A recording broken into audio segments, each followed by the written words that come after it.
Vaša babka, pani Macánková, sa o vás starala od 2 rokov, od momentu, kedy vaši rodičia nešťastne zahynuli pri leteckej nehode.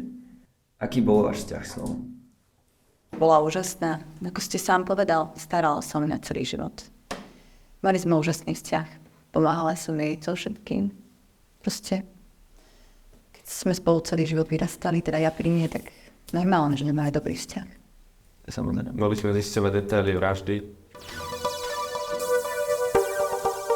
Dobrý deň. Dobrý. Máte tu správu pani Macánkovej?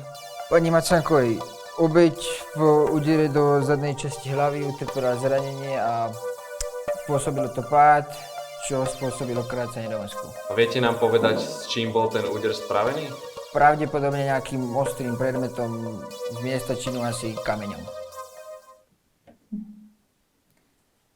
Kde ste sa nachádzali v čase medzi 11. až 13. hodinou, teda v čase smrti? A kedy ste boli naposledy s obeťou?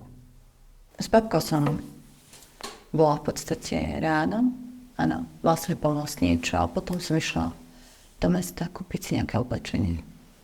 A to asi všetko, potom som prišla domov a suseda Dešková mi povedala, čo sa vlastne stalo. Takže.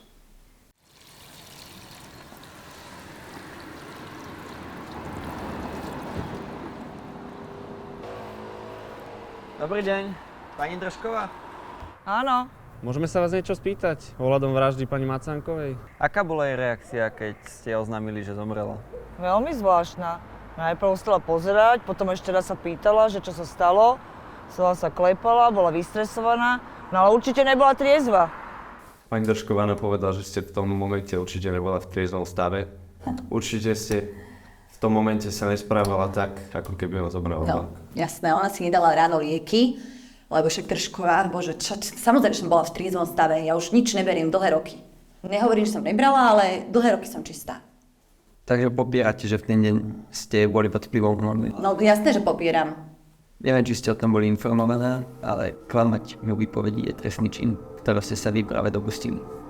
Pretože máme lekárskú správu v dispozícii, ktorá jasne tvrdí, že vo vašom krvnom obehu boli nalezené stopové množstva hmotných látok. A taktiež odtlačky sa zhodujú s odtlačkami na pani Macánkovej. Takže v ten deň ste nešli na nákupy, ale išli ste s vašou babkou von.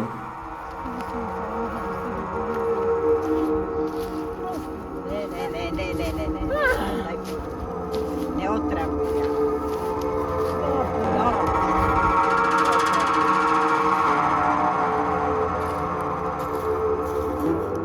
Už vtedy ste vedeli, čo chcete urobiť. Zdvihli ste kameň, zadu ste ho udarili do hlavy.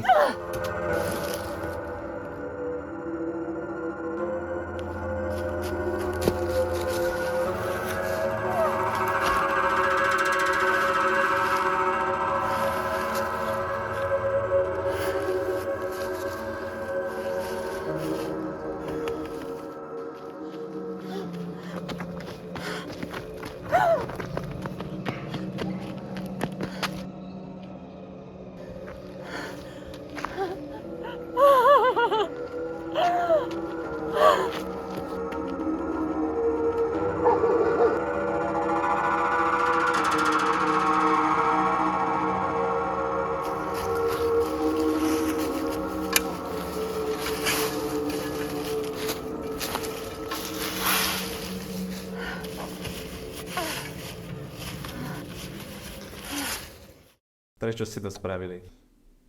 Ja som nechcela urobiť.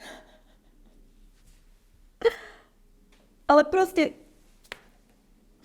babka mala kopu pozemkov, kopu peniazí sme mohli mať a ona proste nechcela nič predať. A ja som potrebovala peniaze na roky, už mi nestačili dôchodok. Takže kvôli peniazom na vonné látky ste takto naplánovali vraždu. A to nebolo plánované, ja som proste už nevedela, čo mám robiť. Takže spontánne ste na prechádzke zodvihli kameň. Ja som to musela urobiť. Musela. Inak by som sa peniazom v živote dostala.